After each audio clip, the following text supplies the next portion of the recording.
donc on va changer un petit peu de formule pour les dégustations de Vitis Epicurea. On va comparer à chaque fois deux vins,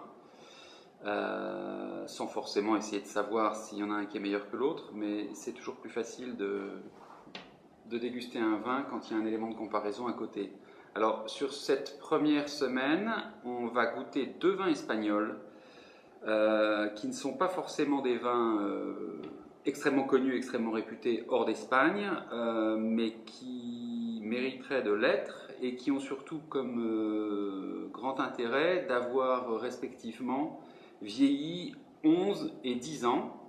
Alors le premier est un vin de Catalogne, de l'appellation Emporda, Castillo Perelada, cuvée Gran Claustro, 2002.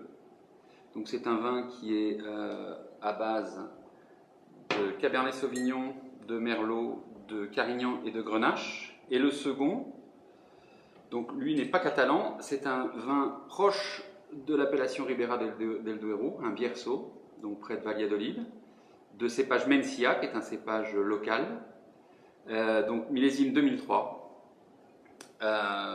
qui pourrait donc se comparer éventuellement à quelques vins de Ribera del Duero, on va le savoir tout de suite. Donc les deux vins ont vieilli donc une dizaine d'années chacun.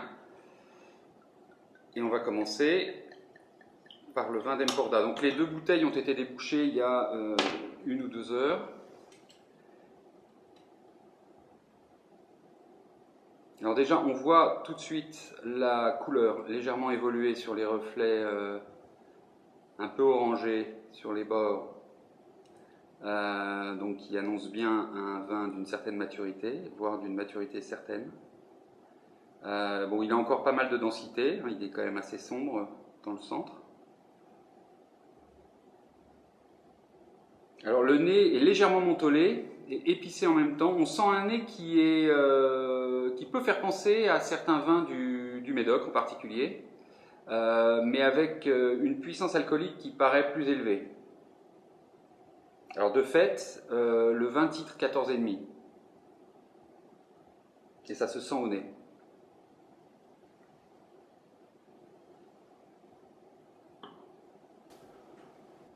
Alors en bouche, on a tout à fait la continuité des saveurs que l'on percevait au nez, avec un équilibre sur les fruits noirs, les épices, et une finale légèrement mentholée, mais un ensemble qui rappelle un petit peu les vins de Pessac-Léognan, voire de Saint-Estèphe ou de Pauillac, qui pourraient avoir effectivement un certain âge, mais manifestement il en a encore sous la semelle. Donc il n'est pas usé du tout, et l'équilibre est très très très agréable. On sent beaucoup moins l'alcool en bouche qu'on ne le percevait au premier nez. Donc voilà pour le premier, qui me semble à classer dans la catégorie Bordeaux, mais d'un bon niveau. Essayons le suivant. Donc Bierzo, à côté de Ribera del Duero, dans la région de Valladolid. 2003, donc 10 ans également.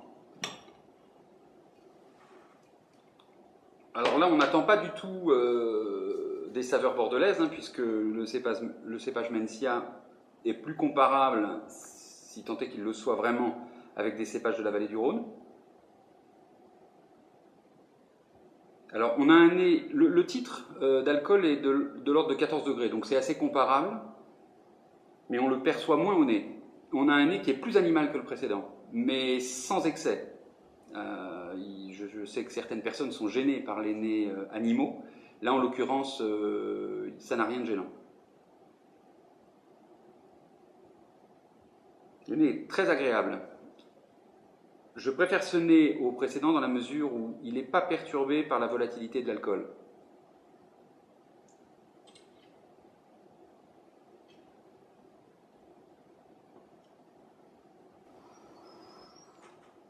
Alors les saveurs sont assez complexes, avec beaucoup de fruits, de l'épice. On n'a pas du tout de perception, déjà au visuel, ni au nez ni en bouche, de vieillissement. Le vin a l'air donc d'avoir conservé toute sa jeunesse. Il a une texture qui est assez remarquable à l'attaque et en milieu de bouche, mais une finale un petit peu asséchante. J'aurais tendance à dire que j'ai une préférence pour le Bierso au nez, mais peut-être une préférence pour l'Emporda en bouche.